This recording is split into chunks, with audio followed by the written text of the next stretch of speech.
السلام عليكم ورحمة الله وبركاته. الحمد لله والصلاة والسلام على رسول الله صلى الله عليه wasallam. Ndugu zanguni katika imani, Allah tabarak wa taala katika Qur'an anasema inna a'tainaka al-kauthar. Allah subhanahu wa ta'ala anamueleza mtume wetu Muhammadin sallallahu alayhi wasallam kwamba inna a'tainaka al-kauthar, hakika wewe Muhammadin sallallahu alayhi wasallam tumekupa khairi nyingi sana. Allah subhanahu wa ta'ala akawa amemkumbusha mtume wetu Muhammadin sallallahu alayhi wasallam juu ya khairi ambazo Allah tabarak wa ta'ala amempatia yeye. Allah subhanahu wa ta'ala akamweleza mtume wetu Muhammadin sallallahu alayhi wasallam ni yapi afanye baada ya kuwa yeye ameelekezwa kwamba ni mwenye khairi nyingi.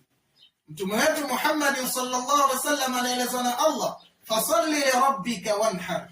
Baada ya kuwa mtume ameelekezwa na Allah kwamba wewe una khairi nyingi, Allah tabarak wa taala akamweleza mtume wetu Muhammadin sallallahu alayhi wasallam, fasalli, basi tekeleza ibada ya swala ewe Muhammadin sallallahu alayhi wasallam, rabbika wanhar, na ibada hiyo itekeleze kwa Allah tabarak wa taala na uchinje.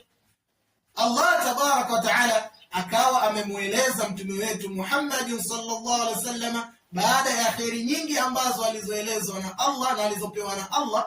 Allah tabarak wa taala akawa amemweleza ya kufanya mtume wetu Muhammadin sallallahu alaihi wasallam, na akamwelekeza katika ibada mbili.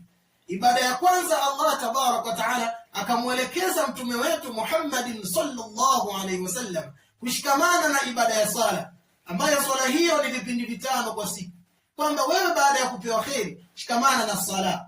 Lakini pia kuna sala za sunna. Allah tabarak wa taala akawa amemuhimiza mtume wetu Muhammadin sallallahu alaihi wasallam, inna shani'aka huwa al-abtar. Allah tabarak wa taala akamkumbusha kwamba kwa hakika kwa kufanya hayo na khairi tulizokupa wewe mtume wetu Muhammadin sallallahu alaihi wasallam, hakika adui yako ni mwenye kukatikiwa na khairi. Hivyo ndugu zanguni katika imani, mimi na wewe mnaonisikiliza, Allah tabarak wa taala vile vile katupa khairi nyingi sana. Khairi miongoni mwa khairi tulizopewa na Allah tabarak wa taala ni Uislamu. Lakini pia Allah tabarak wa taala katupa khairi ya kuwa na afya.